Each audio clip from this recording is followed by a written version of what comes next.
Here is my next interview at Pelican's Policy Summit.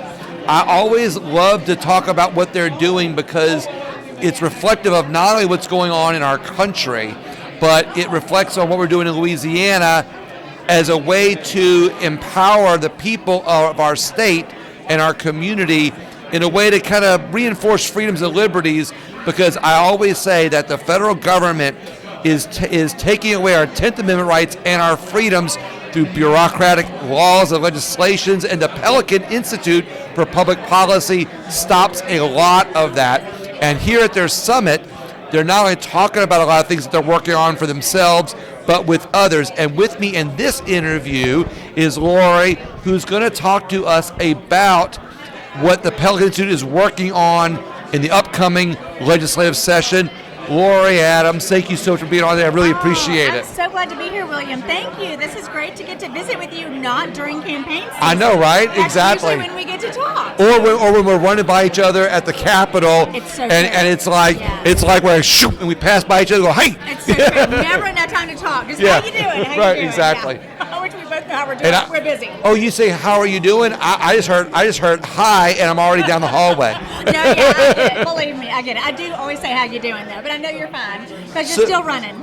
So what are we working on? We're going to go over something now. We're going to talk about things along the way, but let's start with some of the stuff you're working on. Absolutely. So, Pelican's mission, our mission is to create a state where there is jobs, opportunities for people to flourish, right? We want everybody to meet their full potential and have the opportunity to meet their full potential. I love it. So it won't surprise you to learn that our top priority is always education and specifically school choice.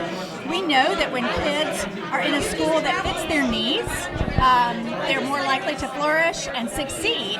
And look, we have $10 billion worth of investment projects, right? Or is it coming to Louisiana? It's right. Actually, it's 100. It's 100. A lot. We have a lot of investment projects. Billion. We need people who have found their way to good trades. They have good skills and who are workforce ready, right? So are you guys like a watchdog? Excuse me, like a watchdog for policy? Absolutely. Excuse me there. So you're more like a watchdog for on the policy side that protects the average person. Oh, I think that's a great way. I think that is a lovely way to talk about Pelican. Absolutely. Yeah. Certainly, we're very much focused on the individual, freedoms, and then opportunities. Creating a state, creating a government, creating systems that provide for people to reach their maximum potential, provide lots of opportunities. Absolutely, and that includes families. And let's think. One of the most important things families do is educate their children. And so, historically in our country, children have gone to school, based on their address, right? Like, I grew up on Swiss Lane. I went to Green Valley Elementary, Simmons Middle, and Hoover High School. And so did everybody else who lived in my neighborhood. And that was great for me. Those schools worked for me.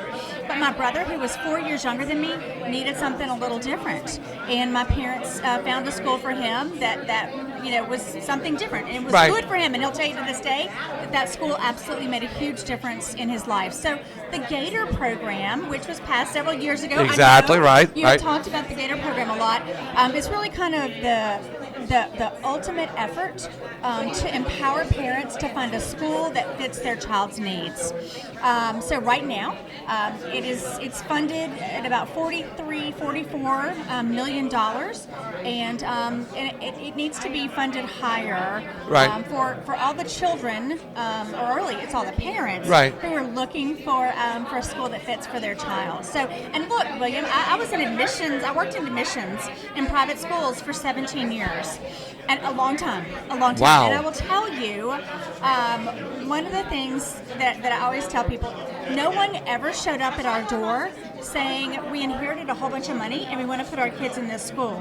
People came to our front door saying, my child is dyslexic. My child has been defeated. Just not blaming anybody, but not exactly. My child needs a smaller class size. My child needs this particular program. People came because their children weren't flourishing. Right. And then we were able to go through the process to see if the schools where I was working were the right fit for those children. And let me tell you what, when you get your school, your child in a school that is the right school for them, it's magic. Everybody feels it. The child feels it. The teachers feel it. The staff feels it. The parents feel it. It makes you watch children just. We watch the light turn on. You know what I think, and you're giving me another unique thought. Sometimes I'm doing interviews, I always say, hey, this person gave me a unique thought, and I mean that. I've had a lot of them at the Pelican Institute so far. Today, almost every single interview, somebody gave me a unique thought, and you gave me one just now. Awesome. So I've always felt like school choice is a way to increase competition.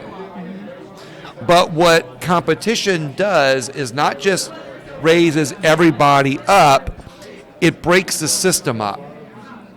So what's happened, I believe, is that our bureaucracy has kind of, the bureaucratic mindset has kind of infiltrated our school system, and it's always been like, okay, tax dollars fund these schools, you live in this district, you go here, that's it. Yes. The outcome is the outcome based on tax dollars and where you live. Yes. But what school choice does is not only increases competition among schools, which benefits teachers and students, Yes. it also breaks that bureaucratic mindset and says, wait a minute, you're being forced to, because of school choice, the bureaucratic system is being forced to do something different than what it's been doing for the last 40, 50 years, which is failing our children.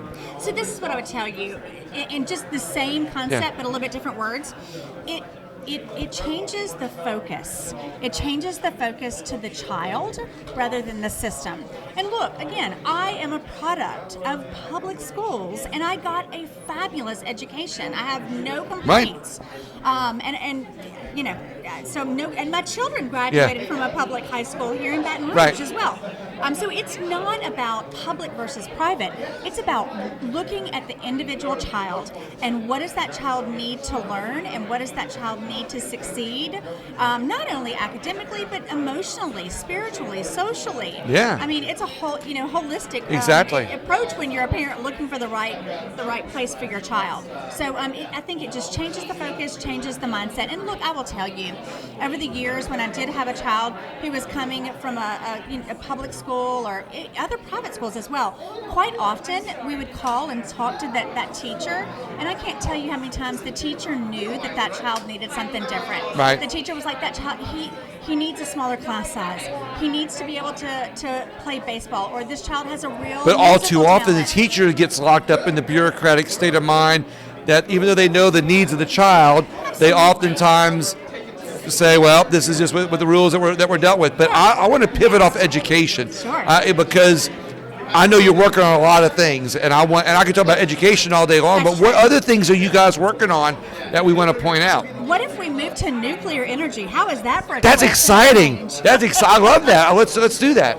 So one of the things that the Pelican Institute does is we travel, throughout the year across the country, different conferences, different partners, and so we are constantly looking for great ideas that are happening in other states to bring them here. And so this year we found an idea in a bill in Florida. It was the Florida Nuclear Abundance Act.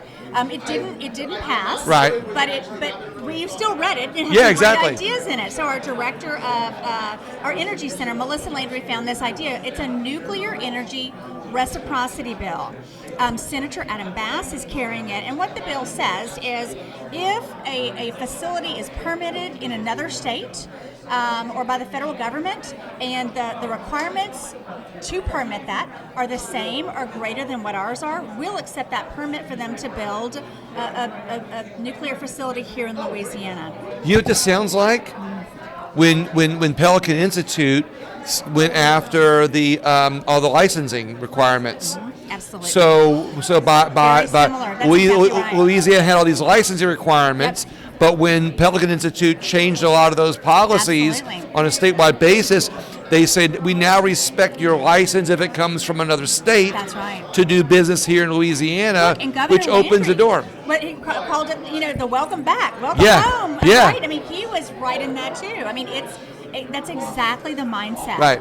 We know that we have a lot of states doing great work who have similar requirements as us, who are licensing Right. doctors and dentists and all kinds of tradesmen and craftsmen. Yeah, absolutely. If you've been working in the state of Alabama for 5 years as a plumber, why can't we accept that Right. license here in Louisiana? We should. So exactly, I love it. Same mindset, right? So now an energy company can come to Louisiana and build a facility without having to worry about going through all the licensing And think that about they were it. that These processes are very similar in Right. other states, as long as the requirements are the same or greater. Absolutely. So, and I think you've heard a lot of people probably today, and really, I think we've heard Governor Landry talk about it, and probably Secretary Bourgeois. I mean, permit reform, getting people, boots on the ground, building here in Louisiana and transforming Louisiana as quickly as possible. Mississippi recently, didn't we see the governor of Mississippi, Tate Reeves, say that he wanted it to where you could get a business up and running more quickly in Mississippi than any other state in the Right, union? exactly. Well, I want us to beat Mississippi. Exactly. Let me tell you, I want us to be able to get businesses, company, investment up and running more quickly than anyone and else we in the share so much of here. a border. We do. It keeps people in our state, Absolutely. but at the same time, that prosperity or that reflection of each other's laws. Yes. When you share that state line, Absolutely. you empower people in a region, So true. which keeps us here, helps our schools. I love it. What else are y'all working So on? true. So true. Let me look and see. Oh, this one, I think you're going to like this one since you're a broadcaster. I love it. You may remember 2 years ago, Speaker Pro Tem Mike Johnson carried a bill to require that municipalities of a certain size and boards who levy taxes broadcast, record, and then post their meetings to a website, right? So that, I know that you're everywhere all the time. Oh, yeah. But there are a lot of Louisianians who don't have Exactly. the ability to travel, and there are a lot of things that happen in Baton Rouge that people don't have access to. So we loved that bill, and we asked him, can we expand that to entities, to boards and commissions that also pass rules and regulations and levy fines and fees. Okay. So that will allow, say, if you're a plumber or an electrician, and you want to understand what your occupational licensing board is doing. If you're interested in, I'm trying to think what other. There are lots of commissions. Whatever Right, regulation, yeah. right? And you're not able Requirement to or something, yeah. Yeah, Baton Rouge on a Thursday morning at 11 o'clock. Well, we'd like for them to videotape those meetings, post them on their website so the public can watch them at a time that's convenient to them. And look, nowadays we all have these. Right. And COVID taught us. If you have a cell phone, You're connected and a to the very world. Inexpensive mic.